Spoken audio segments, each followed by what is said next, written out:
వైద్య ఆరోగ్య శాఖలో పనిచేస్తున్న మెడికల్ పారామెడికల్ సిబ్బంది సరైన సమయానికి వచ్చి ఆసుపత్రికి వచ్చే రోగులపై ప్రత్యేక శ్రద్ధ వహించి చికిత్సలు అందించాలని తెలంగాణ వైద్య ఆరోగ్య శాఖ మంత్రి దామోదర రాజనరసింహ అన్నారు.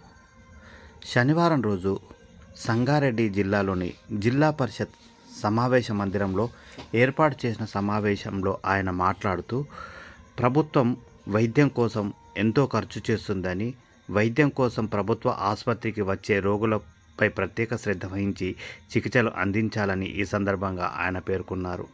జిల్లా వ్యాప్తంగా మెడికల్ పారామెడికల్ సిబ్బంది అందుబాటులో ఉండి అందరికీ వైద్య సేవలు అందించాలని ఈ సందర్భంగా కోరారు. రాష్ట్ర వ్యాప్తంగా వైద్య సేవలు అందించడంలో కాంగ్రెస్ ప్రభుత్వం ముందుందని తెలిపారు.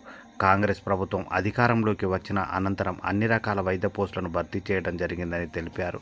జిల్లాలో వైద్య ఆరోగ్య శాఖ మరియు ఇతర అనుబంధ శాఖలలో నెలకొని ఉన్న సమస్యలను పరిష్కరించేందుకు కృషి చేస్తామని తెలిపారు. ఈ సందర్భంగా ఆరోగ్య శాఖలో ఉన్న సమస్యలను ఒక్కొక్క అధికారిని అడిగి తెలుసుకున్నారు. సమస్యలను పరిష్కరించేందుకు తన వంతుగా కృషి చేస్తానని ఈ సందర్భంగా ఆయన పేర్కొన్నారు. సమస్యలను పరిష్కరించిన అనంతరం వైద్యం మరింత అభివృద్ధి చెందుతుందని తెలిపారు.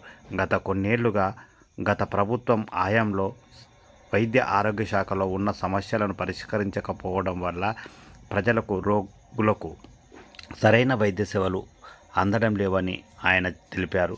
కాంగ్రెస్ ప్రభుత్వం అధికారంలోకి వచ్చిన తర్వాత అన్ని సమస్యలు పరిష్కరించామని